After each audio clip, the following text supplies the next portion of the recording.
Creo que sí. Hola a todos, buenas tardes y bienvenidos al espacio Fundación Telefónica. Mi nombre es Pablo Gonzalo, yo soy responsable de coordinación en el área de cultura digital y de publicaciones también. Quiero agradeceros a todos vuestra presencia aquí para la presentación de este informe que sacamos a la luz hoy, el trabajo y la revolución digital, 50 estrategias para 2050. Yo voy a ser muy breve, solo deciros que en Fundación Telefónica, y la verdad es que en general en todos los foros donde nosotros vamos y todos los expertos con los que hablamos, parece que hay un consenso bastante generalizado respecto a que los cambios que estamos viviendo con toda esta revolución digital pues nos van a llevar realmente a una cuarta revolución industrial, ¿no? Se está denominando. Y esta revolución industrial, como todas las revoluciones anteriores, pues va a tener efectos, y ya los está teniendo, muy profundos en muchos ámbitos. Pero probablemente en el ámbito donde más profundos sea en el ámbito del trabajo.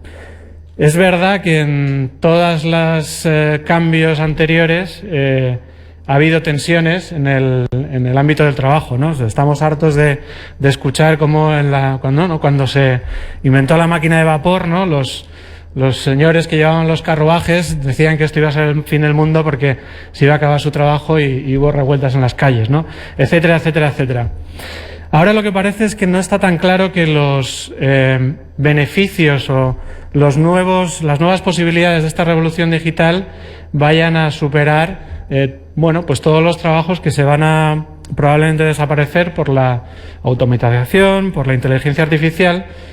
Nosotros la verdad es que estamos convencidos de que sí, pero en cualquier caso creemos que es un debate interesante. Y no solo que es un debate interesante, sino que merece la pena no solo pensar sobre ello y reflexionar, sino ponernos todos a trabajar para diseñar estrategias que nos permitan, de alguna manera, intentar llegar en el 2050 y más adelante al mejor escenario posible. Y realmente este informe va de eso. No es un informe en el que queramos predecir el futuro, porque no tenemos nosotros tampoco la bola de cristal, pero sí que es un informe en el que nos hemos forzado a pensar en cómo podría ser el escenario del trabajo en el 2050, y esa reflexión o ese reto nos ha permitido, y ahora os contaremos a lo largo del acto cómo lo hemos hecho, nos ha permitido con un grupo de expertos y mucho trabajo diseñar una serie de estrategias que creemos que son útiles para afrontar estos cambios y para, entre todos, como sociedad y como país, llegar a un escenario lo más favorable posible. Sin más, os voy a dejar ya con el desarrollo del evento. Sí que quiero felicitar a Prospecticker, que es el nodo de Millennium aquí en España. Ahora Ivonne Zugasti, que es su responsable, os explicará más en detalle. Felicitarles por todo el trabajo que han hecho, y a Raquel Serrano, que también va a participar en el evento. Ahora Ivonne nos contará brevemente los principales resultados del informe para que todos lo conozcáis, y luego Raquel nos va a ayudar también a moderar una pequeña mesa redonda con algunos de los expertos que han participado en su elaboración, pues para que podamos diseccionar un poco más todas estas estrategias. Y al final, como es lógico, pues habrá un turno para todas vuestras preguntas o vuestras sugerencias. Raquel lo recordará al final, pero también quiero recordarlo yo. Este informe lo tenéis disponible en nuestra página web, en fundaciontelefónica.com, lo podéis descargar gratuitamente, y también a la salida del evento podéis llevaros, si queréis, una copia impresa. Así que nada más, espero que os resulte interesante el evento, espero que os resulte interesante el informe, y sobre todo, pues espero que podamos aportar un grano de arena a esta reflexión, y también un poco también a la acción de todos los agentes implicados en este gran reto. Os dejo ya sin más con Ivonne. Muchísimas gracias.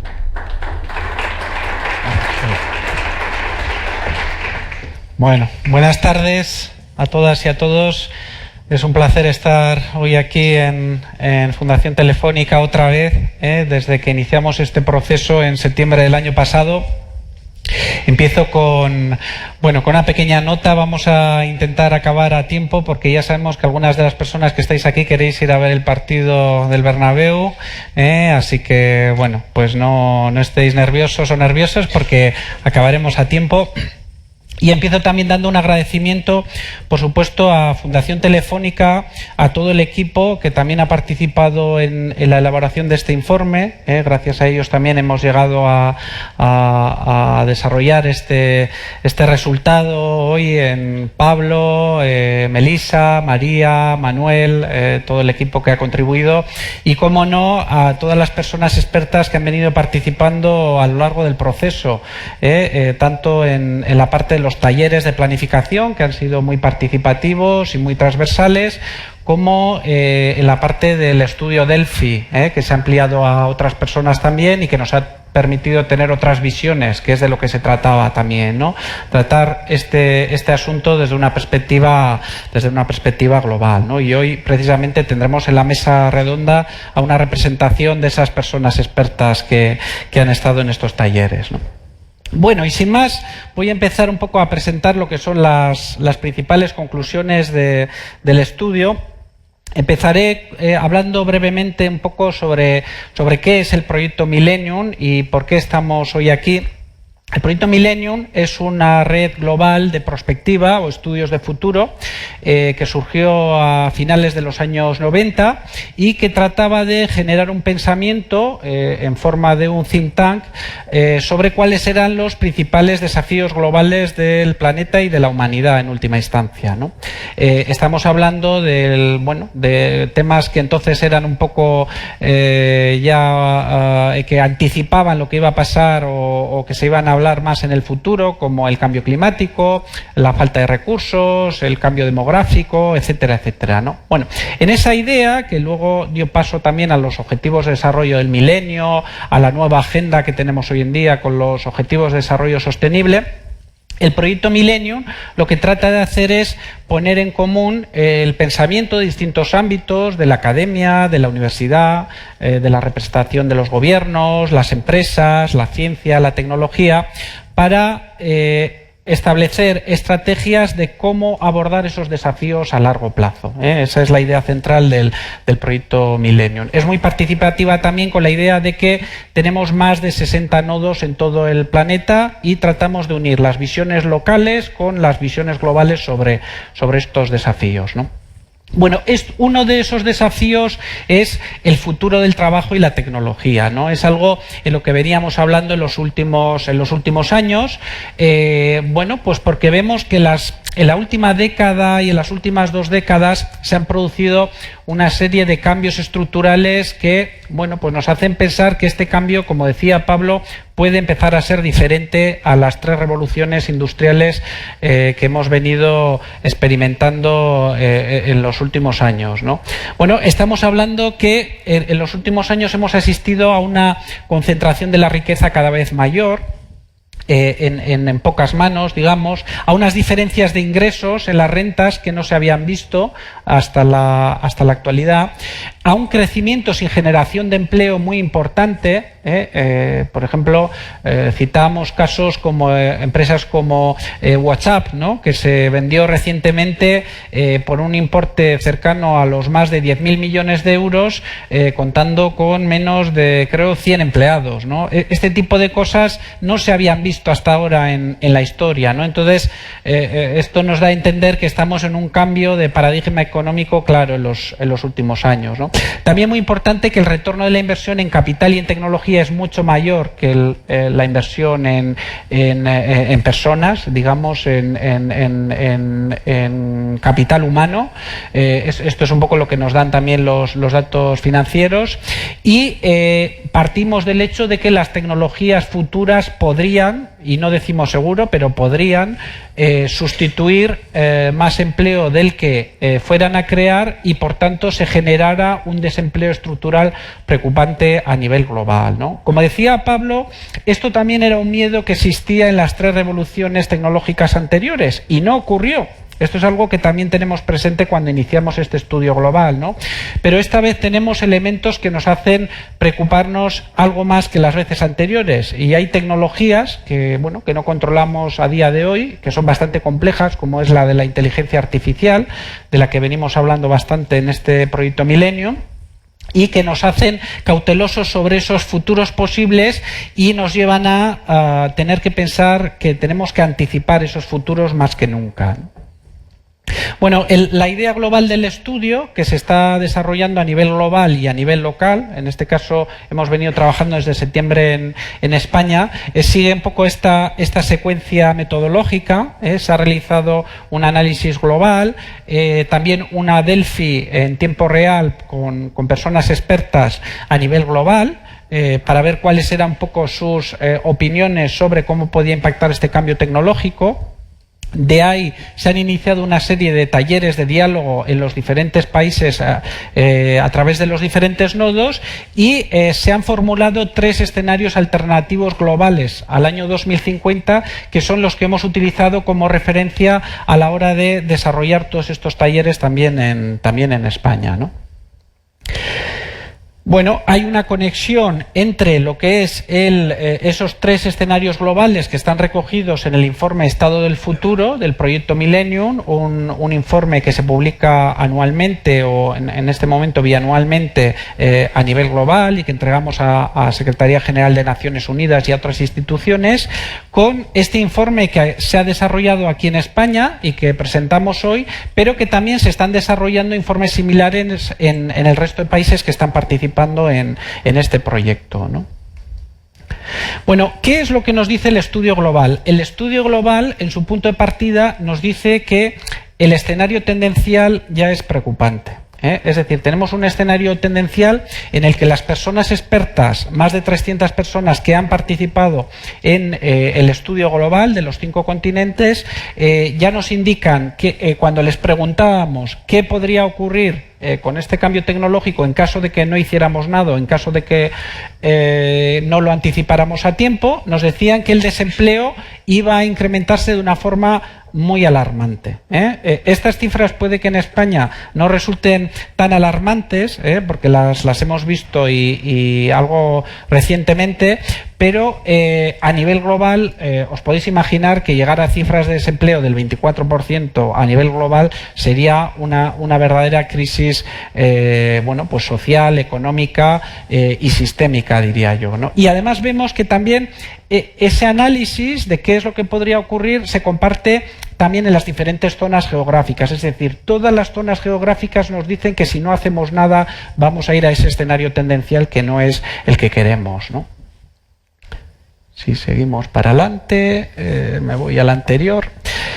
Bueno, este es un tema muy complejo también, ¿no? Y es un tema sistémico, es decir, ¿cómo podemos abordar un tema tan grande como el futuro del trabajo y la tecnología, ¿no? Sin caer en generalismos. Bueno, tenemos 5 ámbitos que son los que en el conjunto del proyecto Millennium hemos acordado como los más relevantes, que son el de la educación, donde nos preguntamos, por ejemplo, cómo se deberían cambiar los sistemas de educación, de formación, de aprendizaje para abordar este cambio tecnológico a largo plazo, o el ámbito de gobierno, ¿no? Donde nos preguntamos, ¿será necesario tener en el horizonte a 2050 un sistema de renta de garantía de ingresos, o de renta básica, o de renta universal, para poder abordar ese desempleo estructural? Esto es algo que también diferencia a esta investigación, ¿no? Otras investigaciones se han limitado a decir cuántos empleos se podrían destruir y generar. Bueno, aquí tratamos de unirlo también con la idea de cómo vemos que podría evolucionar los sistemas de protección social en el futuro en este nuevo sistema económico, ¿no? Y lo mismo en cultura, empresas y tecnología, ¿no? Estos son un poco los puntos de partida de la investigación. Bueno, pues pasemos ya a lo que son los resultados en España, ¿no? Los resultados tanto del análisis de tendencias futuras que hemos desarrollado como de la Delphi que hemos realizado en España con las personas expertas, ¿no? Bueno, a nivel de tendencias, por ejemplo, vemos, y aquí bueno, he resaltado solo algunas de las tendencias que tenéis en el libro, donde tenéis una aproximación más amplia de esas tendencias. Por ejemplo, en el ámbito de educación y aprendizaje, población entre 25 y 64 años que participa en educación y formación permanente, en porcentaje. Bueno, veis que los datos de España pues son bastante preocupantes, ¿no? Con un 9,4% frente a un 30% en Suecia. Es decir, si estamos diciendo que en las próximas décadas el cambio tecnológico va a ser exponencial, bueno, pues la formación a lo largo de la vida, el aprendizaje a lo largo de la vida es algo en lo que tenemos que apostar claramente, ¿no? No podemos seguir con sistemas educativos y sistemas de aprendizaje que se limiten a llegar a los 20, 22 años, ¿no? Donde se terminan los estudios universitarios, otro tipo de estudios, y casi puntualmente a lo largo de la vida laboral se haga un curso o una iniciativa muy concreta, ¿no? Tenemos que ir a estos modelos más a lo largo de la vida, ¿no? Bueno, cuando preguntábamos en la Delphi en España qué importancia concede a los siguientes factores en relación a su impacto positivo sobre el futuro del trabajo, y comparábamos los datos también con los datos globales que teníamos en el proyecto Millennium, ¿no? Por ejemplo, en factores preguntábamos replanteamiento del significado de educación y aprendizaje. Bueno, esto en España ha salido como el factor número 1. Es decir, tenemos que replantear el sistema educativo y el sistema de aprendizaje a lo largo de la vida para poder preparar este cambio tecnológico en las próximas décadas, ¿no? Bueno, luego en otros factores hay una mayor sintonía, ¿no? entre los factores en la Delphi global y en la Delphi en España, pero está claro que hay factores muy singulares del caso de las prioridades que tenemos en este país, ¿no? Bueno, luego en ciencia y tecnología, por ejemplo, tendríamos datos también recientes de la inversión en I+D, en porcentaje del PIB, que como sabéis, bueno, pues estamos un poco en la cola a nivel de datos europeos. Bueno, esto unido a... Preguntábamos también en la Delphi global y en la Delphi en España, ¿cuáles son las tecnologías que podrían tener un impacto más negativo sobre el empleo en las próximas décadas, ¿no?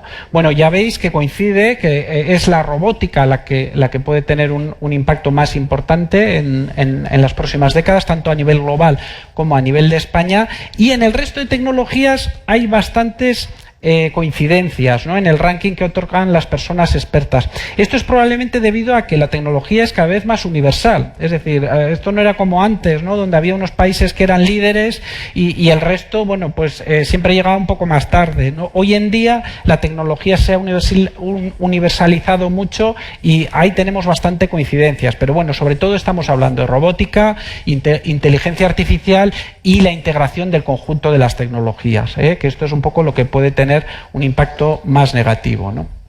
En empresas y trabajo, otro elemento interesante es, y aquí queremos resaltar el elemento demográfico también, porque cuando estamos analizando este tema no es lo mismo analizarlo desde la visión de América o de Asia, sobre todo, ¿no? Donde todavía están en una explosión demográfica, que analizarlo desde la visión de Europa, donde estamos en un proceso de envejecimiento acelerado, y no digamos en España, donde ese envejecimiento es todavía más acelerado, ¿no? Entonces, aquí, por ejemplo, se incluyen datos de Cedefop, que es la institución europea que se dedica a realizar previsiones sobre las necesidades de profesiones, competencias, trabajo en el futuro, y según las previsiones de Cedefop para España, vemos que en el futuro, en demanda de expansión, va a haber una mayor demanda de expansión en profesiones que tengan cualificación alta, mucho más que en profesiones que tengan cualificación baja, y eso, bueno, pues es algo que podríamos saber. Pero este gráfico también nos recuerda que luego están las necesidades de empleo por reemplazo, por el cambio demográfico, y en esas necesidades, como veis, en todos los niveles va a haber necesidades, que esto es algo que también tendríamos que tener presente, ¿no? Es decir, cuando hablamos de que los empleos se van a destruir o se van a sustituir, necesitamos hilar mucho más fino, ¿no? Para saber exactamente cuál va a ser la evolución demográfica y qué impacto va a tener las necesidades por demanda de reemplazo también, ¿no? Bueno, luego tenemos aquí también en la Delphi en España, ocupaciones por orden de importancia, donde habrá un impacto negativo. También existe una correlación a menor cualificación, más riesgo de sustitución, más riesgo de reemplazo, pero no siempre ocurre esto así. Hay profesiones que ya se está hablando mucho, que tienen mucho riesgo de ser reemplazadas por tecnología a pesar de tener una alta cualificación. Si tuvisteis la ocasión de venir a la presentación de este estudio que realizamos en septiembre pasado, tuvimos el testimonio de una persona, Sergio Álvarez Teleña, que había sido trader, de hecho había sido un trader muy conocido en el ámbito bursátil, que luego había estado trabajando en un banco y que ahora había puesto en marcha una empresa de inteligencia artificial, ¿no? Bueno, el testimonio de Sergio era que él veía ya que el ámbito del trading, que es un ámbito de alta cualificación, tenía un altísimo riesgo de ser reemplazado por tecnología, porque es un ámbito que se puede automatizar de una forma bastante sencilla, ¿no? Entonces, bueno, tenemos esa correlación, pero con las excepciones que estaba indicando, ¿no? Bueno, en brecha salarial también, el tema de la brecha salarial es un tema que tenemos muy presente, donde España tiene mucho que avanzar respecto a los países líderes europeos, pero es cierto también que frente a algunos países que pensábamos que muchas cosas son referencia, pues tal vez España se encuentra incluso algo mejor, ¿no?, que el caso de Alemania o de Austria, ¿no?, donde los datos son todavía peores, ¿no?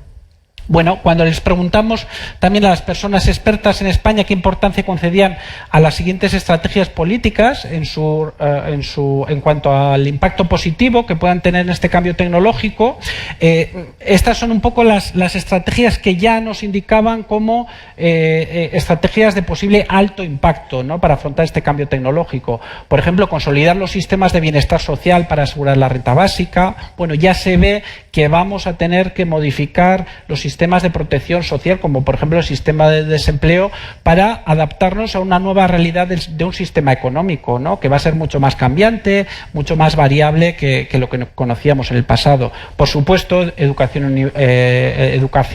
y aprendizaje a lo largo de la vida, requerir la inclusión de la ciencia, la tecnología y la ingeniería en todos los niveles de la educación.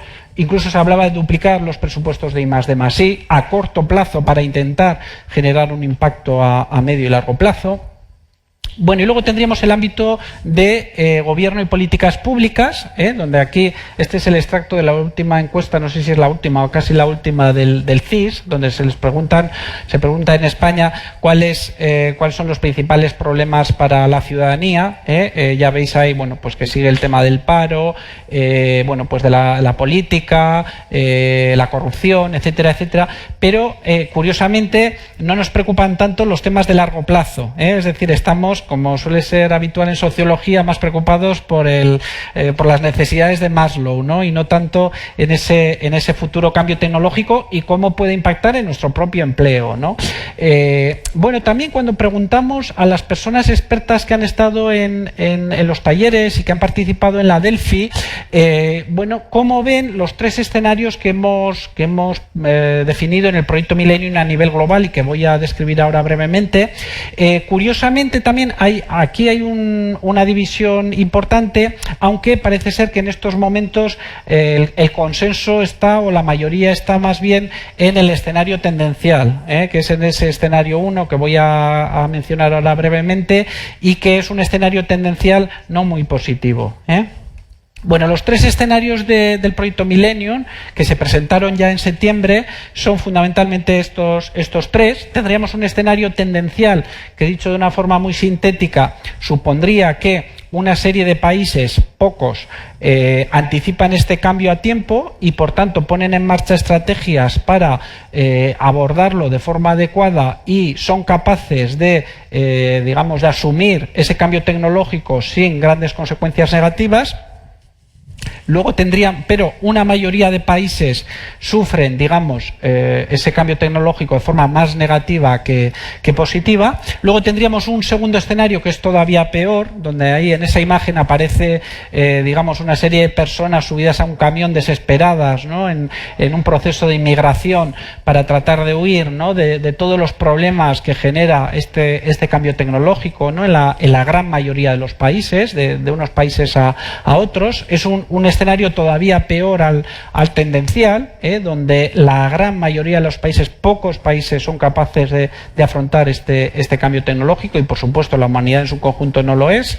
Y luego tendríamos un tercer escenario positivo, un tercer escenario de oportunidad, que le hemos llamado en Millennium el florecimiento de la creatividad humana, la economía autorrealizadora, y que este escenario supone que la humanidad en su conjunto, salvo excepciones, es capaz de anticipar todo ese cambio tecnológico y es capaz de poner a tiempo estrategias, que son las que vamos a presentar ahora, para afrontarlo a tiempo, de forma y manera que, como ha ocurrido en las anteriores revoluciones industriales, somos capaces de obtener más ventajas que perjuicios de ese cambio tecnológico, ¿no?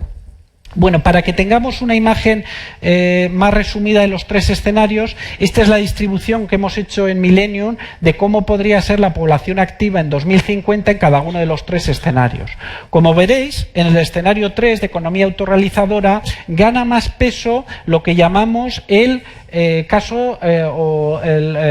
las personas autoempleadas, la idea del empleo autónomo. Probablemente en el futuro, lo que nos decían las personas expertas en los talleres es que ese futuro autoempleo no será como el empleo autónomo que conocemos en la actualidad, que en muchos casos, y cada vez más en los casos de algunas empresas tecnológicas, está vinculado también a casos de precariedad, ¿no? La idea sería aquí que en ese escenario tercero hubiera un empleo autónomo muy amplio, pero que tuviera unas condiciones de calidad donde las personas pudieran desarrollar sus capacidades y pudieran aportar a la sociedad a través de sus propias capacidades individuales, y que a su vez todas esas personas estuvieran conectadas, es decir, que fuera un empleo conectado, autónomo, pero a su vez conectado.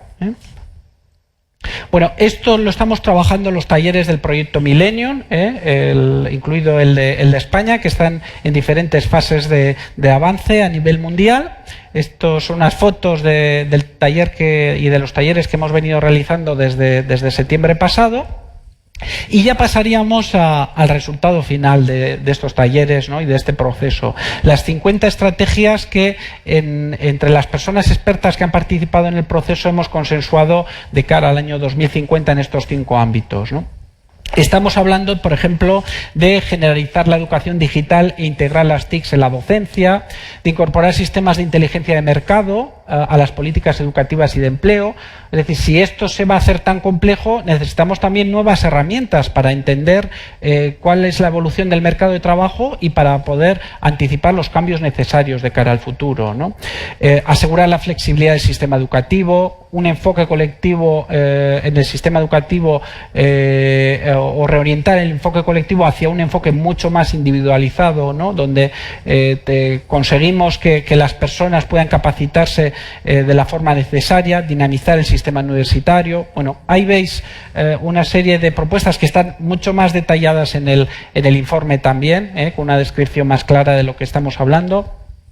En el ámbito de ciencia y tecnología también, estrategia de implantación nacional en ciencia y tecnología. Bueno, alguien podría pensar, bueno, pues ya hay un plan de ciencia y tecnología a nivel nacional. Bueno, estamos hablando de una estrategia más a largo plazo, es decir, tener un horizonte a largo plazo en ciencia y tecnología para tratar de desplegarlo posteriormente en diferentes estrategias en los periodos habituales, ¿no? ¿Por qué? Pues porque hay muchas tecnologías que tienen un horizonte de desarrollo mucho más a largo plazo. Por ejemplo, la inteligencia artificial. Ya sabéis que en Francia recientemente el presidente Macron acaba de presentar la Estrategia Nacional de Inteligencia Artificial, que va a tener una dotación de 1.000 millones de euros, y bueno, pues esos son un poco el tipo de ejemplos que tendríamos que tener presentes a la hora de desarrollar este tipo de estrategias, ¿no? Promover las redes de realidad extendida, apostar por la ciberseguridad. La ciberseguridad juega un papel clave, ¿no? en todo este futuro. Se habló también mucho en los talleres del Internet del ser humano. Se habla ahora del Internet de las cosas, pero ¿por qué no del Internet del ser humano, ¿no? A la hora de desarrollar este tipo de estrategias. Y sin olvidar, bueno, además de los temas de financiación, toda la apuesta, por ejemplo, para las energías verdes. Bueno, pues el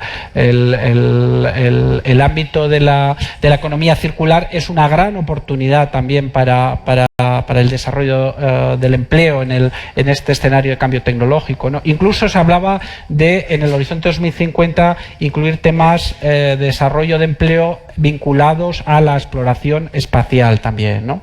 En todo caso, siempre con un concepto de tecnología humanista. Nunca olvidemos que el ser humano es el que tiene que estar en el centro de todas estas actuaciones, ¿no?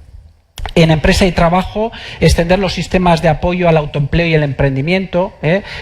Probablemente en 2050 ya no vamos a tener una idea del empleo en el que una persona empieza a trabajar con 20, 22 años en una organización y está trabajando en esa misma organización hasta que cumplen los 60, 65, 70 años, ¿no? Vamos a tener un esquema de empleo mucho más variable en el que las personas van a ir trabajando mucho por proyectos, van a poder aportar capacidades, van a ir cambiando mucho en su aportación a la sociedad a través del empleo, ¿no? Va a cambiar la propia naturaleza del empleo como la entendemos hoy, ¿no?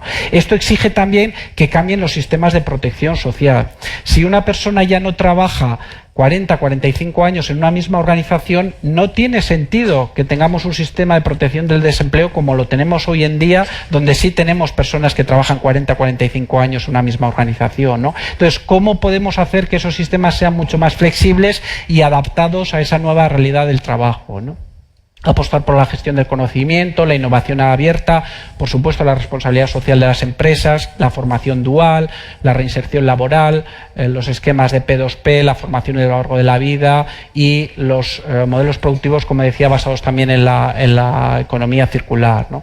En sociedad y cultura, no olvidarnos de los valores éticos, la igualdad entre hombres y mujeres que estábamos citando antes, la sociedad multicultural, las competencias digitales también se consideran muy importantes, ¿no?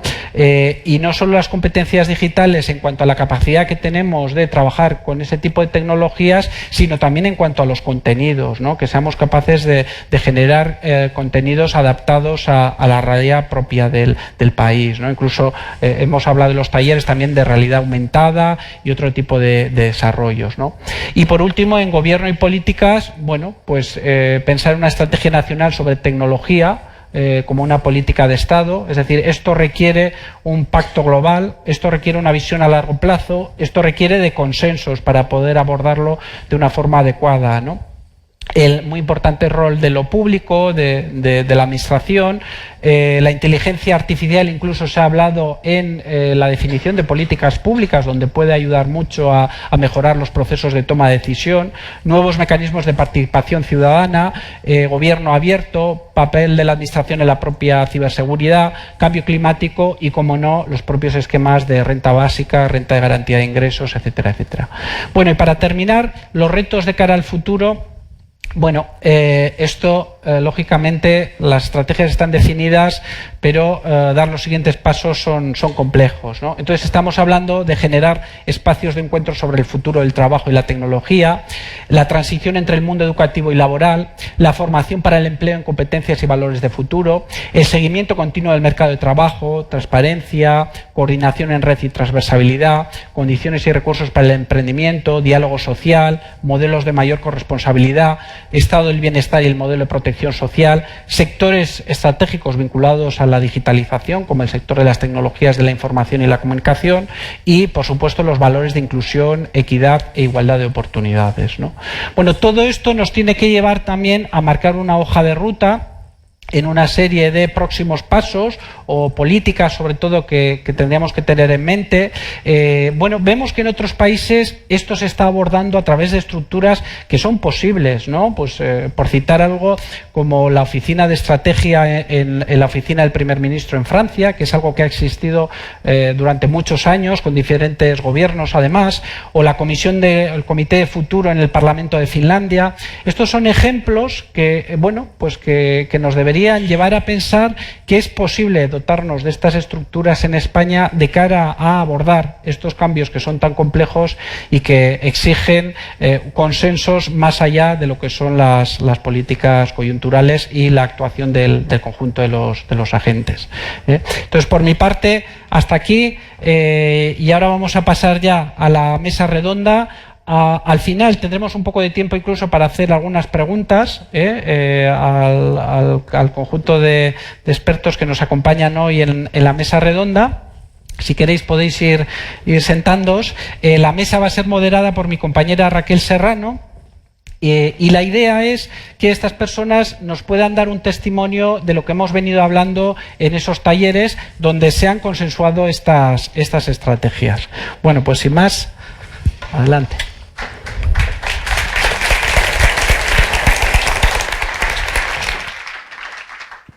Muchas gracias, Ivonne. Buenas tardes a todos, a todas. Bueno, tengo el honor de coordinar esta mesa de debate sobre el estudio que hemos realizado del futuro del trabajo y la tecnología a 2050 y que le hemos llamado 50 estrategias, ¿no?, para 2050, para España 2050. Y me acompañan en la mesa y los voy a ir comentando por el orden que los tengo escrito. Carmen Simón. Carmen Simón es licenciada y doctora en biología, científica titular del Consejo Superior de Investigaciones Científicas en el Centro Nacional de Biotecnología. Ha trabajado en diversas instituciones como el Instituto Flamenco de Biotecnología, el Hospital Mount Sinai, ha estado en la Universidad de Cambridge, es profesora externa en una universidad china, Yangtze. Se ha centrado en sus investigaciones en el ámbito de la virología y es fundadora y presidenta de la asociación Apadrina la Ciencia para promover la divulgación científica, el fomento de las vocaciones científicas y apoyar la investigación en nuestro país.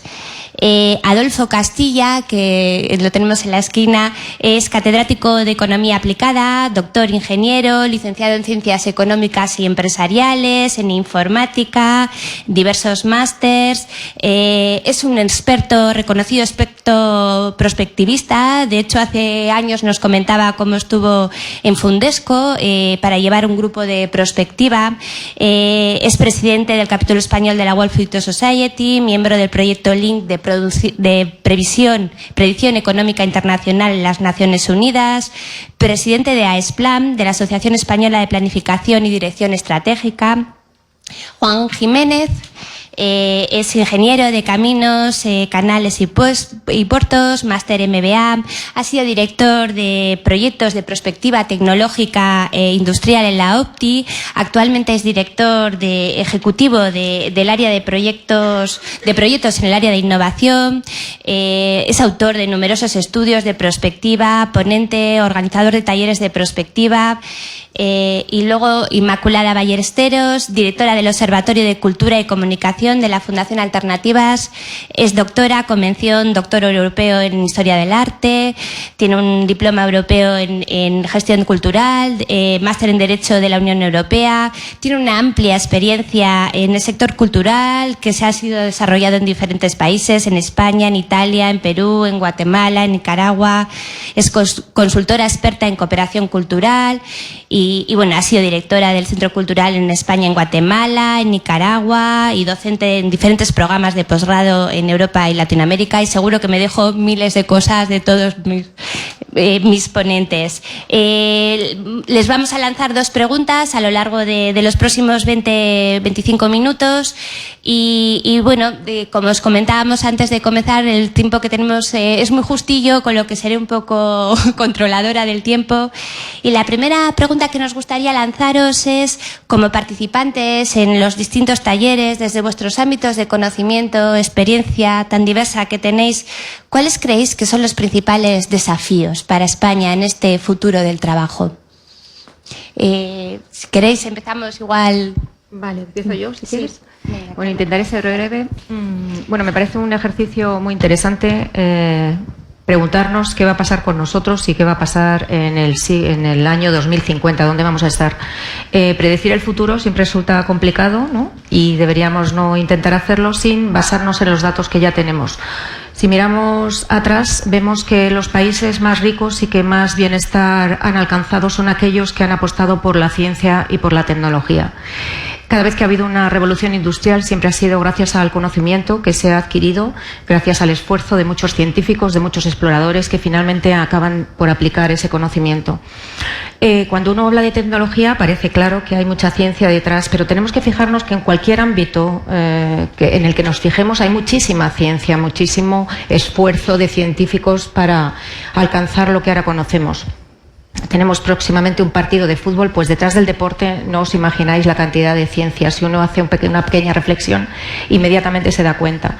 De manera que España, ¿qué es lo que tiene que hacer para estar en condiciones de afrontar este reto? Sin lugar a dudas, invertir en ciencia. Desgraciadamente, como ha dicho Ivonne, nuestros datos de PIB en investigación son muy escasos. Tenemos que duplicar al menos y ahí es donde tenemos que estar. Si no hacemos esto, finalmente estaremos abocados a ser tercer mundo, porque serán otros los que desarrollen. Y esta inversión en ciencia es la inversión de todos los ciudadanos. Es desde lo público, desde donde hay que investigar. Si no, nos quedamos con que son las empresas las que deciden qué es lo más interesante y casi siempre no hay que ver el corto plazo. Cualquier avance científico acaba finalmente dando un retorno económico, de manera que desde lo público es donde hay que hacer este esfuerzo. ¿Sigo yo? Sí, por favor. Sí, muy bien.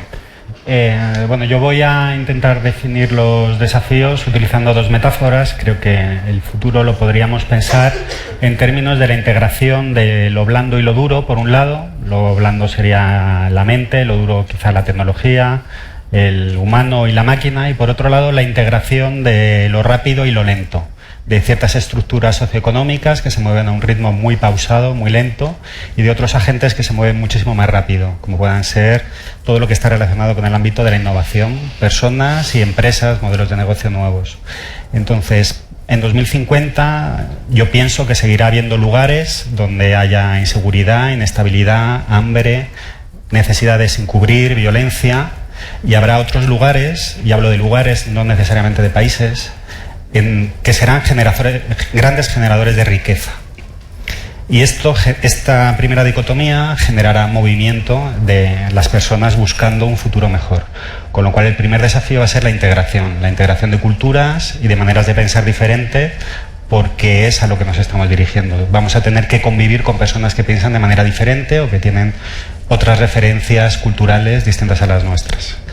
Por otro lado, y pensando en el mercado laboral, creo que vamos a un futuro con un mercado laboral muy líquido, en el que las personas vamos a dejar de definirnos directamente por nuestro empleo, nuestra profesión, y vamos a empezar a hablar de a qué nos estamos dedicando en este momento. Va a haber a lo largo de nuestra vida va a haber que cambiar de empleo, cambiaremos de empleo, idealmente guiados por nuestra pasión, es mejor que por nuestra necesidad, y va a haber alternancia de periodos en los que tendremos una actividad, digamos, remunerada y otra actividad que no estará remunerada, y estaremos aprovechando este tiempo para aprender, para viajar, para tener experiencias. Es decir, va a ser mucho menos estable o monolítico o constante que como pensábamos ahora. Yo discuto mucho con mi madre a veces, que ya tiene una idea de cómo debería ser la educación de sus nietos, y yo le planteo que ella posiblemente no es capaz de imaginar en qué futuro laboral se van a desenvolver, ¿no?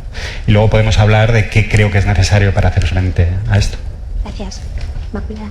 Pues antes que nada yo quisiera, ya lo dije en las mesas cuando participé, agradecer la presencia de la cultura en esta labor de prospectiva, porque me parece fundamental, y ahora os voy a explicar por qué. Además es que cuando me invitasteis a participar en el proyecto me di un paseo por el resto de iniciativas en el resto de países, y ahí descubrí que efectivamente la cultura estaba presente siempre en todas las mesas de debate. Y me quedé pensando, igual es que todavía no hemos sido capaces de comunicar la importancia que tiene la cultura en el futuro inmediato, en el marco de la tecnología y de la digitalización. Eso para empezar. Después, lo que hablábamos de cuáles son los retos a los que nos enfrentamos o cuáles pueden ser los desafíos más importantes. Yo creo que ha salido también en la tabla que definitivamente la educación es uno de los temas primordiales que nos preocupa a todos, y que ahora mismo no está sirviendo para formar o capacitar a los ciudadanos. Ya no estamos hablando de los trabajadores, estamos hablando de los ciudadanos a un mundo completamente cambiante que, como decían mis compañeros de mesa, va a necesitar de habilidades diferentes y nuevas, multidisciplinares y muy flexibles para todo aquel que se quiera desenvolver y que se quiera ganar la vida en este entorno cambiante. A partir de ahí tenemos que acabar definitivamente con ese modelo de pupitre y profesor y empezar a acostumbrar a nuestros pequeños y a los más jóvenes a adaptarse y a utilizar las tecnologías y la formación para buscar cuál es su camino, cuál es su vocación fundamental y dónde creen ellos que pueden aportar más a una sociedad en la que el empleo, como ya decía Ivonne antes, va a ser diferente a lo que entendemos hasta ahora, va a estar más enfocado a lo que conocemos como trabajo autónomo, aunque creo que van a tener que modificarse también muchas cosas en las normativas vigentes para poder adaptar todo ese modelo y para poder realizar esa redistribución de la riqueza, que otro de los puntos también que salieron fue el tema de la desigualdad, que es preocupante. Ya en los últimos 20 años la desigualdad ha ido creciendo de manera exponencial y creo que si no tomamos medidas inmediatas, la tecnología va a contribuir aún más a generar esta brecha y creo que es importante empezar a plantear nuevos modelos de redistribución de la riqueza en todos los ámbitos. Y luego, con lo que se refiere, ya para terminar, puntualmente para el tema de la cultura, los contenidos son los que dan forma a la tecnología en muchos casos y son los que son capaces de acercar a los ciudadanos esa tecnología. Sabemos que es el principal vector de las TIC, la industria de los contenidos, que ha sido la que más ha crecido en los últimos años, y a partir de ahí lo que necesitamos también es poner en valor el trabajo de los creadores de estos contenidos. Tenemos problemas en el respeto de los derechos de propiedad intelectual y tenemos muchos problemas a la hora del reparto de los ingresos, lo que conocemos como value gap en el sector. Después, si quieres, podemos ir avanzando en otros puntos y hasta ahí. Gracias, Inmaculada. Adolfo, por favor. Sí, muchas gracias, Raquel.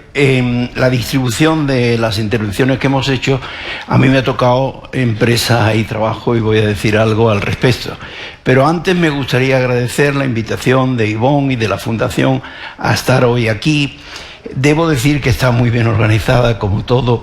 He sido uno más de los muchos expertos que han participado en el trabajo y agradezco la invitación. Y digo que está muy bien organizado porque, por supuesto, no hay discriminación de ningún tipo, como corresponde a estos tiempos. Está claro que tampoco hay discriminación positiva. Las personas que están aquí es porque habéis considerado adecuado y se lo merecen. Pero hay un detalle que no sé si será intencional, que habéis prestado atención a la discriminación por edad. Quiero decir que llevo mucho tiempo alrededor de estas cosas, muchos me conocéis, algunos me conocéis, y es ir contra mí mismo. Pero la edad se reconoce físicamente y lo que quiero decir es lo siguiente. De las 4 discriminaciones más típicas, raza, religión, sexo o edad, en países como los Estados Unidos la más perseguida es la cuarta. Lo advierto porque debemos en el futuro quizás prestar atención a eso. Pero no era eso, eso es una entrada a mi intervención. Por cierto, iba a comentar que veréis, mi experiencia es larga en estos temas. Hace 30 y tantos años dirigía un grupo, por cierto, en Fundesco, muy parecido al que ahora dirige Ivonne y Raquel, en Prospecticker. Por cierto, que como ellos saben muy bien, nos relacionamos intensamente en esa etapa, que vi nacer a Prospecticker y la labor de Juanjo Gaviña, Anne, Eneco, todos los que participaban en esa época. Estuve en las oficinas que entonces tenían en Zaragoza en varias ocasiones. Y esto lo digo porque tras unas largas experiencias en estos temas, considero que este proyecto es uno de los mejores que yo he visto y en los que he participado. Lo digo porque es un gran proyecto que además pone el énfasis en las estrategias, es decir, la situación, y luego, si hay tiempo, mencionaré algo al respecto. Pero para decir algo de la empresa y del empleo, digo lo siguiente, veréis, hasta ahora nos hemos acostumbrado a que la economía, el crecimiento, era sencillamente el producto de poner juntos capital y mano de obra. Y eso llevaba a unas situaciones que periódicamente son estables y razonables, porque no lo olvidemos, el empleo, el trabajo, es el primer instrumento distribuidor de los ingresos y de la riqueza. Es un instrumento fundamental.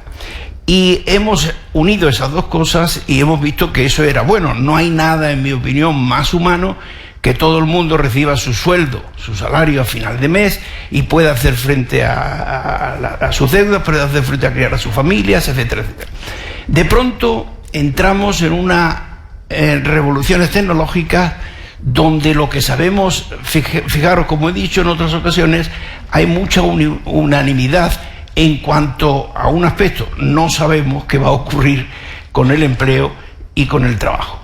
Pero lo que estamos comprobando es que las nuevas tecnologías producen más empleo del que crean. Una cosa curiosísima, si uno se va a principios del siglo XX, cuando existían una serie de revoluciones tecnológicas que todos tenéis en vuestras mentes, que hacían que se creara mucho empleo para todo el mundo.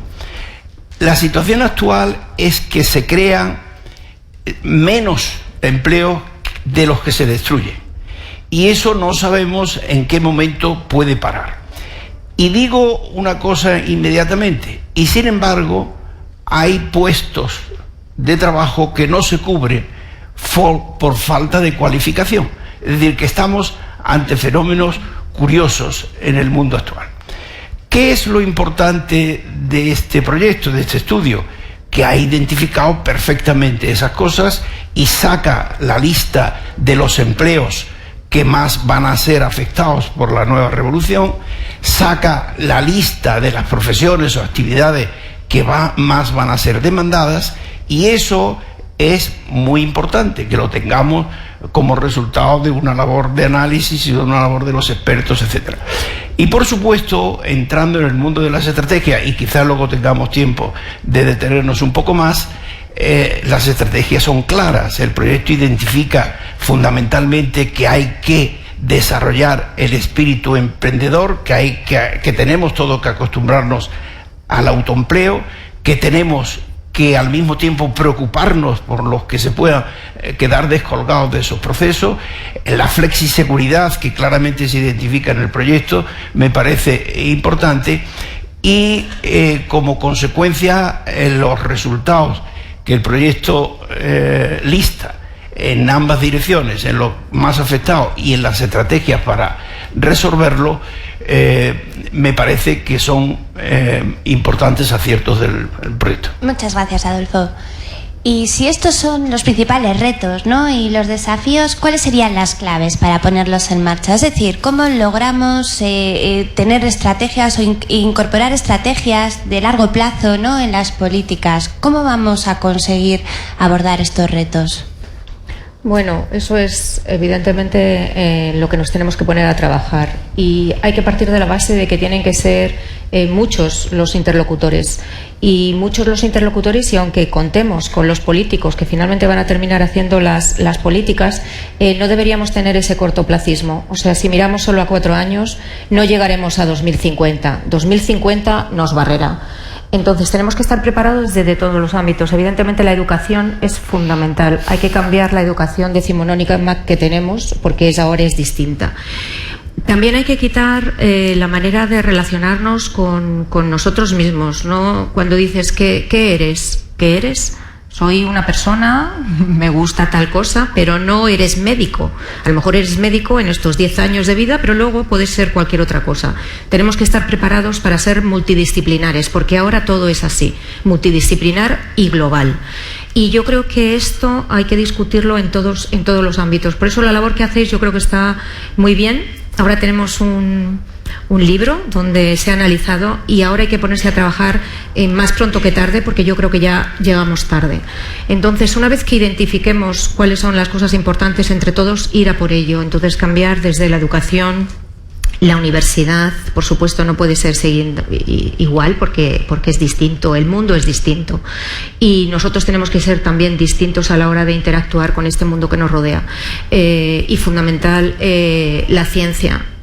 Sin ciencia finalmente no vamos a poder llegar a ningún sitio, porque habrá otros que lleguen y nosotros estaremos siempre corriendo detrás de ellos intentando cazarlos.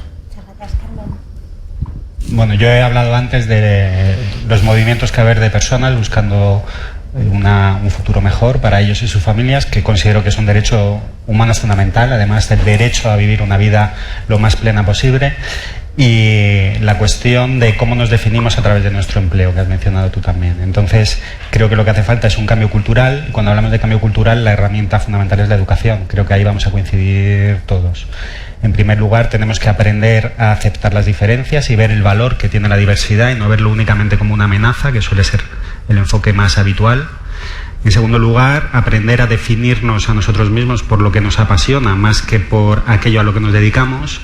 Y en tercer lugar, hay que pensar que el sistema educativo siempre ha estado al servicio de la actividad productiva en general. Ha habido reductos de ciencia pura y de avance tecnológico puro que suelen y han sido siempre la universidad, y es el gran valor y la gran aportación que tiene la sociedad en nuestras sociedades, que puede permitirse ser un espacio para pensar sin tener en mente una utilidad práctica inmediata, pero que al mismo tiempo es lo que ha abierto la puerta para los grandes avances. Y todo se va a diluir mucho más, va a ser menos estricta estas separaciones.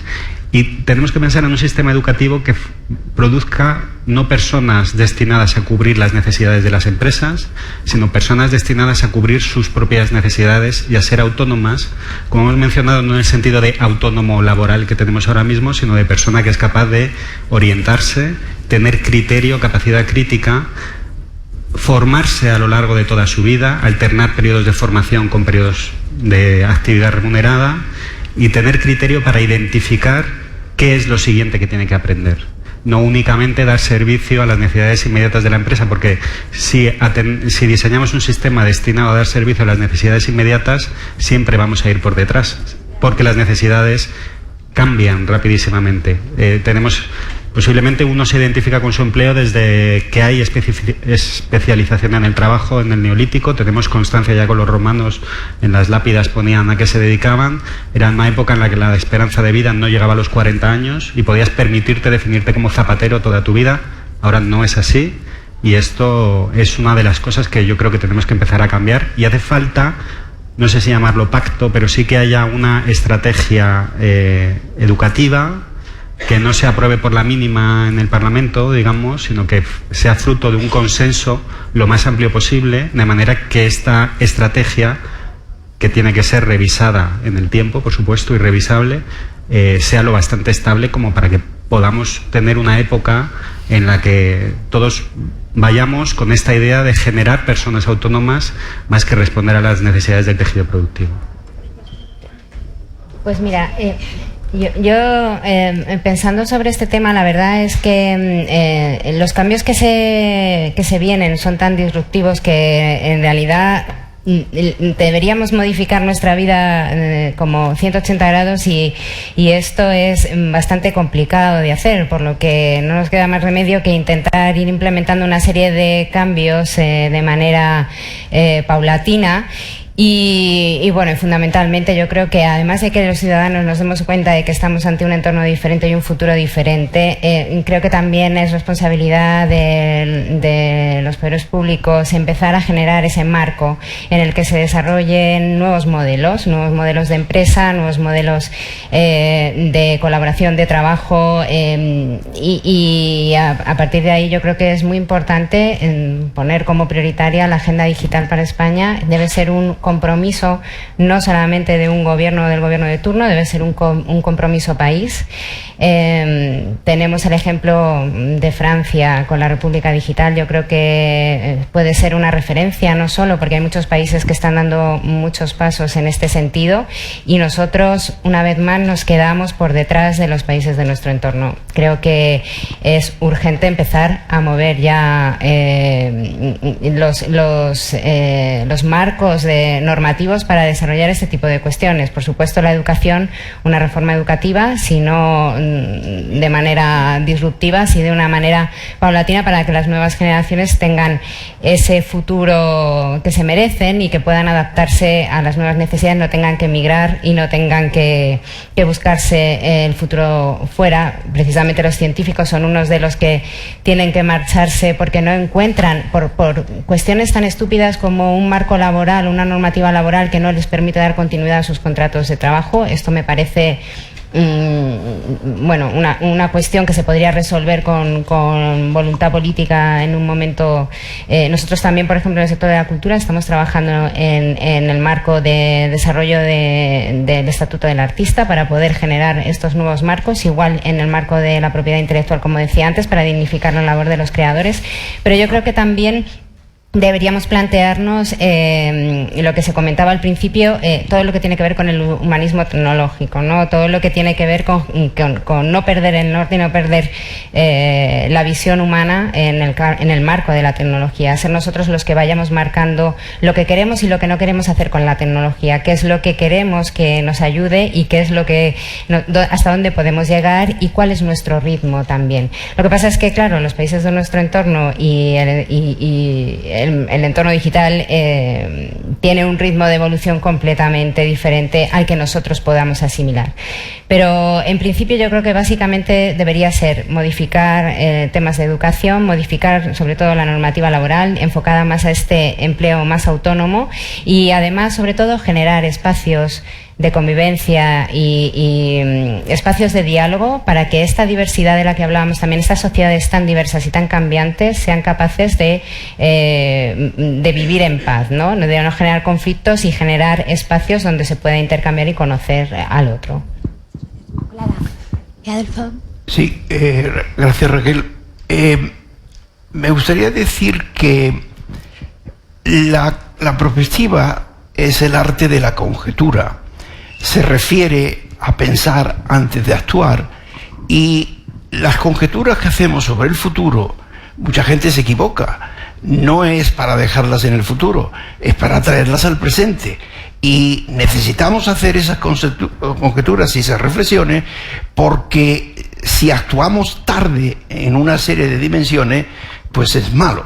Luego, todo lo que el hombre hace con el uso de su cerebro, de su inteligencia, lo trae al presente. No nos olvidemos que el hombre solo vive, actúa, decide, siente en el presente. Una línea imperceptible que se desplaza a gran velocidad, por cierto. Luego, el estudio hace un esfuerzo enorme y en el sentido más positivo de los trabajos de prospectiva, listando las estrategias que debemos hacer en nuestro mundo, listando en las 5 áreas básicas que se han dicho lo que debe hacerse, y además son estrategias llenas de implementabilidad, es decir, fáciles de poner en marcha. Pero aquí viene mi comentario. Las estrategias fallan precisamente a la hora de la implementación. Decimos siempre alrededor de estos temas que una buena estrategia puede salvarse incluso aunque la implementación sea mala, y que una mala estrategia puede ser salvada por una implementación adecuada. Luego, estamos de acuerdo que la implementación es muy importante. Mi comentario al respecto, el estudio avanza muchos aspectos en esta dirección, pero mi comentario es el siguiente. Veréis, necesitamos varias cosas en nuestro mundo. Si hablamos del autoempleo, si hablamos de la necesidad de emprendimiento, creatividad, innovación, talento. Por cierto, temas que ponen nerviosos a muchos, porque eso nos habla de una sociedad más complicada que sociedades más estables, más tranquilas, pero ese es el mundo hacia el que vamos. Si necesitamos todo eso, fíjense, las soluciones tradicionales de los gobiernos ya no son tan claras.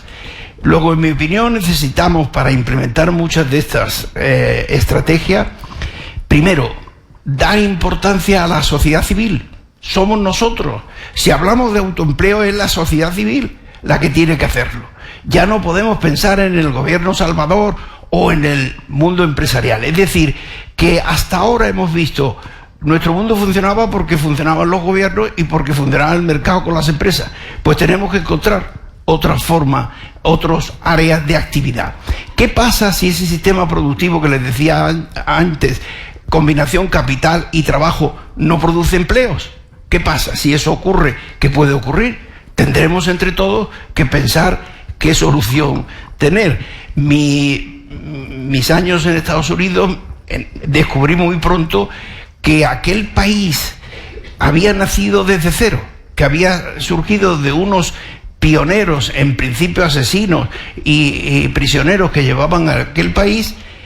No tenían la tradición de monarquías, de reyes, de nada de esto, y tuvieron que salir adelante. Tengo la sensación que estamos en una etapa parecida en todo el mundo.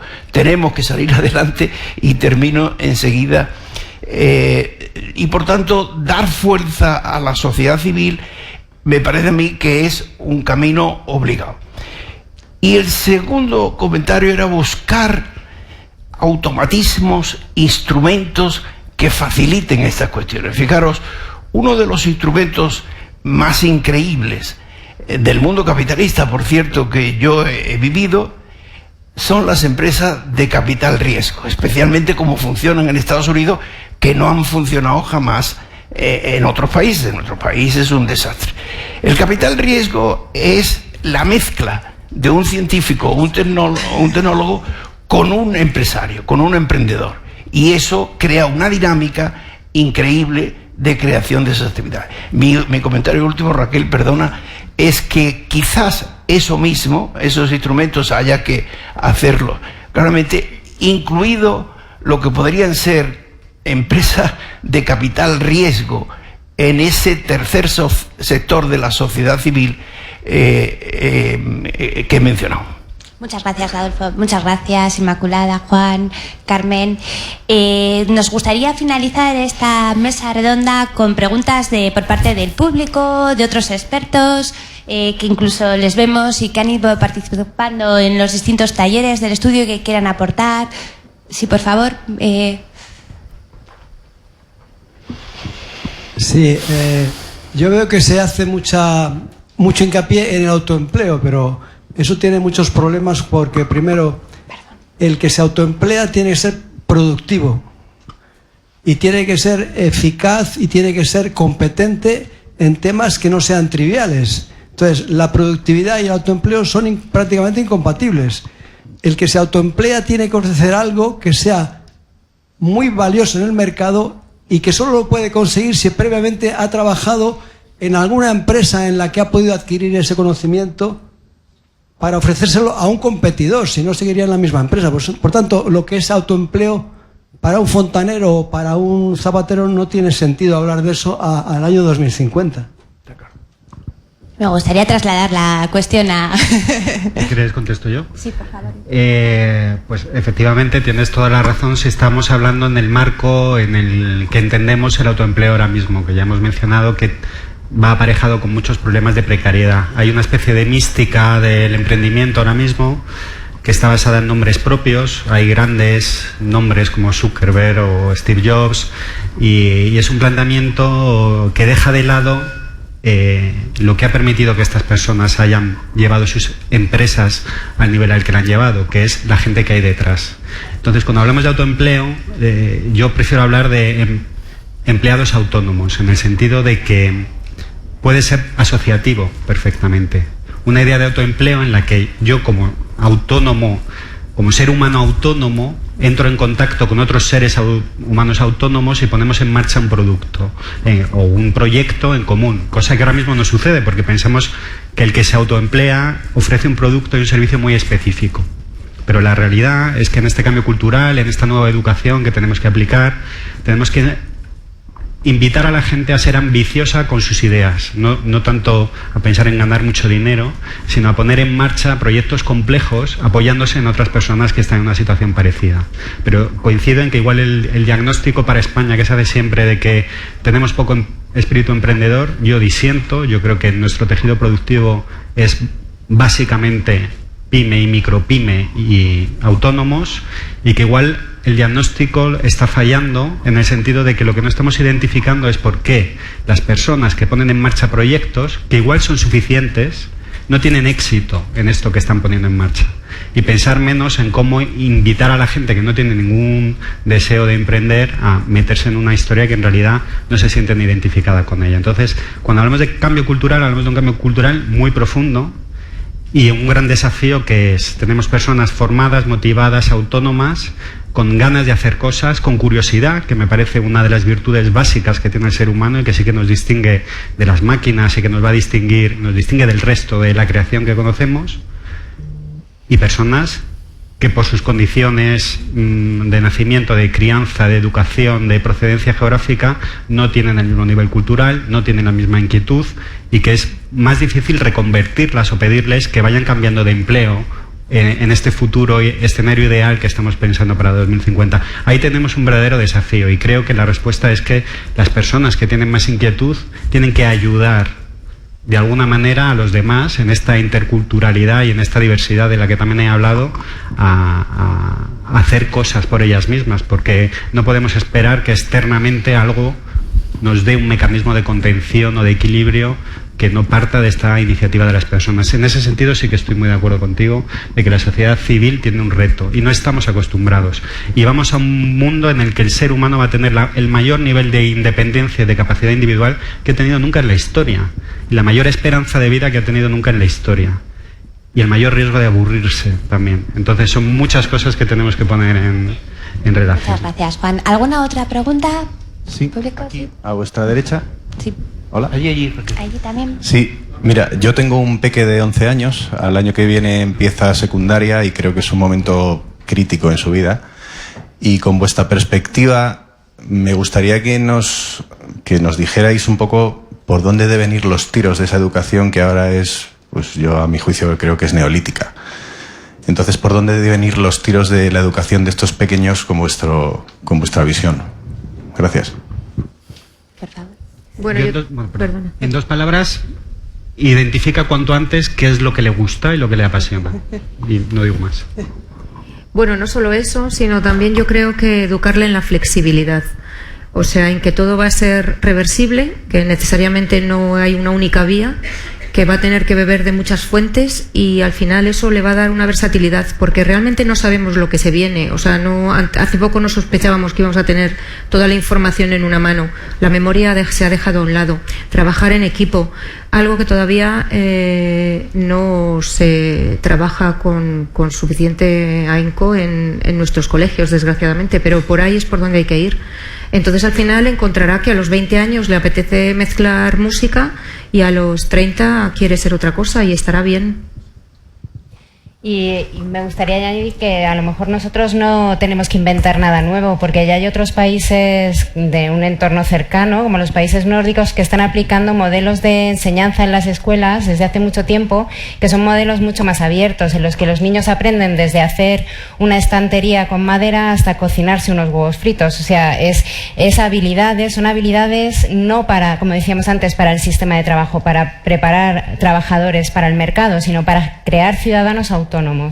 Y dentro de eso, pues intentar que sea la mente más abierta posible, lo más flexible posible, que sea capaz de interactuar con gente de muchísimas culturas, de maneras diferentes de vivir y de entender el mundo, hablar la mayor cantidad de idiomas posibles. Yo iría más enfocada al tema de la diversidad, de acostumbrarse a vivir en un entorno diverso, respetando cualquier tipo de visión diferente del mundo. Muchas gracias. Sí, una última, ya nos da tiempo. Dos. Nos dicen que dos. Raquel, allí tenías Sí. otra. Hola, yo quería preguntar, bueno, a mi generación sobre todo, se le pide que seamos, por ahí, seamos multidisciplinares, pero cuando comenzamos a explorar un poco esta idea, es evidente que no saben exactamente lo que nos están pidiendo. Y luego, no solo eso, sino que cuando nos enfrentamos, por ejemplo, a la búsqueda de trabajo o a la formación, se nos sigue pidiendo títulos, se nos sigue pidiendo, digamos, una forma de enseñanza que realmente ya está caduca. Yo mismo ahora estoy estudiando en una universidad y cada día me encuentro con la frustración de que me están enseñando autores de hace siglos y sin embargo no están atendiendo en absoluto las necesidades que yo tengo ahora mismo. Luego, otra cosa también que veo con el tema de diversidad es que se tiende a ocultar que la diversidad que nos están pidiendo que asumamos sin cuestionar nada, también implica inestabilidad, implica que los niveles de ansiedad, los niveles de problemas psicológicos que estamos teniendo en nuestra generación son también importantes y hay que atenderlos, y no se puede decir simplemente que aceptemos todo esto sin ningún debate. Bueno, yo esto de la inestabilidad me parece que deberíamos empezar a acostumbrarnos, porque bueno, ya los americanos dicen que estamos en un entorno VUCA en el que todo es cambiante, completamente cambiante, y esto no es coyuntural, es una manera de vivir a la que tenemos que acostumbrarnos y tenemos que intentar adaptarnos a esta diversidad constante y esta movilidad constante en todo en nuestra vida. Es un cambio de mentalidad y un cambio de sociedad en el que va a cambiar todo, tal y como lo entendíamos. El siglo XX ha muerto y a partir de ahora tenemos que plantearnos las cosas de otra manera. Y nos va a costar mucho, pero tenemos que hacerlo. Y el problema igual no es tanto que te estén hablando de autores antiguos, porque Buda decía que todo era cambio en el 600 a.C., quiero decir, es una cuestión de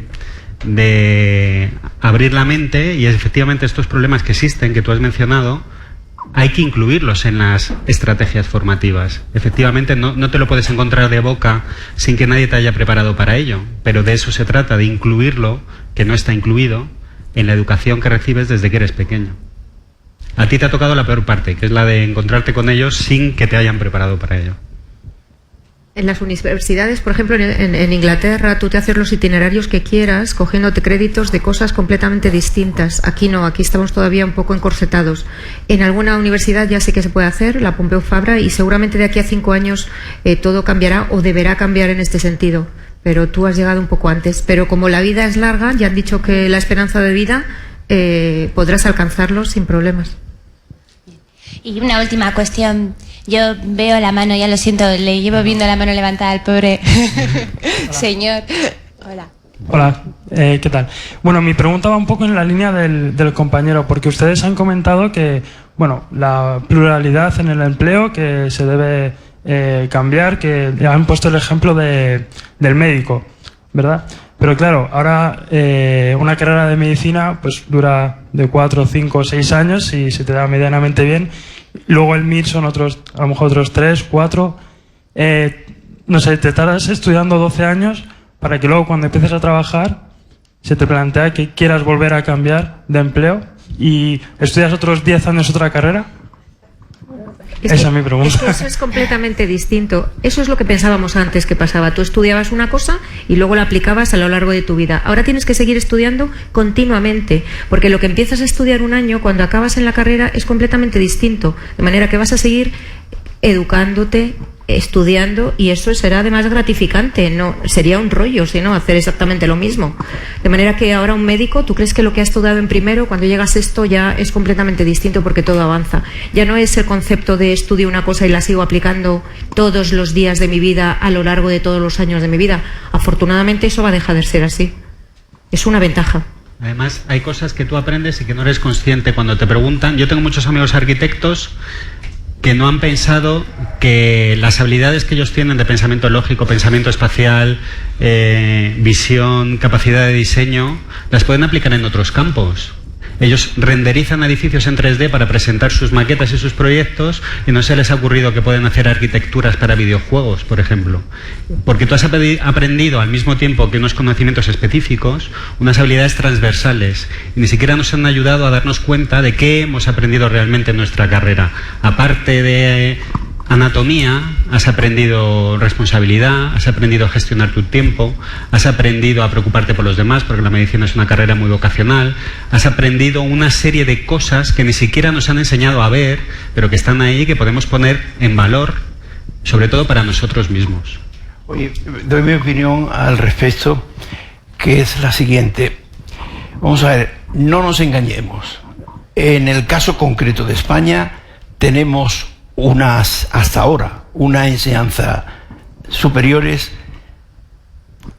basadas en la erudición y en el interés por los conceptos y los planteamientos generales. Os digo el caso de mi propia hija, que termina medicina con buenas notas y tal, y me dice: papá, termina los primeros 5 años, papá, tengo una empanada mental, no sé nada de lo que he estudiado porque es el sistema típico, en ingeniería no te quiero decir, es una mezcla de asignaturas, una empanada mental, no sirven, no pueden hacer nada.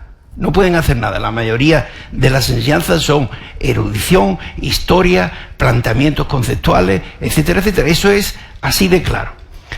Medicina, que en nuestro país ha mejorado un montón desde que se introdujo el MIR. Y vuelvo a decir, mi propia hija, después de los 4 o 5 años del MIR, sabía un montón, sabía comportarse, cómo practicar la medicina, los hospitales, etcétera. ¿Qué pasa en el resto de los profesores, incluido la ingeniería? Que los 5 años del MIR se hacen en las empresas. En resumen, que los 5 años del MIR son las empresas lo que los costean. El resumen es que tenemos que saber que los conocimientos, independientemente del atractivo que tengan las teorías y los conceptos y la parte intelectual de los conocimientos, deben estar al servicio de hacer y resolver. Y todos debemos saber cómo lo que sabemos se termina permitiendo algo. Y ese es el sentido del autoempleo, que por cierto voy a comentar rápidamente. Estoy totalmente de acuerdo con su intervención, porque estamos haciendo un mantra del autoempleo. Y el autoempleo no sirve para los fontaneros y para muchos otros, y incluso donde suponemos que existe no está funcionando. Porque les digo a ustedes una experiencia personal. Un alto directivo de una empresa española nos decía en una reunión reciente: tengo mi despacho lleno de cartas de los amigos, todos indicándome lo siguiente: sus hijos, que ahora tienen 35 años, 30-35, empezaron nada más terminar la carrera a hacer aplicaciones en ordenador, plataformas, páginas web. Ninguno de eso ha funcionado. Es decir, que encima ese autoempleo que tanto presumimos tampoco funciona en la actualidad. Luego, lo que pasa es que ese es el mundo que estamos teniendo. No somos nadie responsable de él. Eso es lo que está ocurriendo. Y en previsión, lo que sí podemos hacer es redes de protección de los descolgados de ese mundo. Y las redes de protección de los descolgados, no hemos hablado de ello, pero yo creo que es un camino que hay que indagar y que hay que analizar. Muchas gracias, muchas gracias. Muchas gracias a todos los que habéis venido y a todas las personas que habéis venido a participar, a escucharnos. Muchas gracias a Fundación Telefónica, especialmente por ofrecernos este foro, esta plataforma, el poder abordar ese tipo de estudios. Nos gustaría comentaros, para finalizar, que os podéis descargar efectivamente el libro de 50 estrategias para 2050 en la web de fundaciontelefónica.com, y agradeceros sinceramente a todos vuestra presencia. Gracias.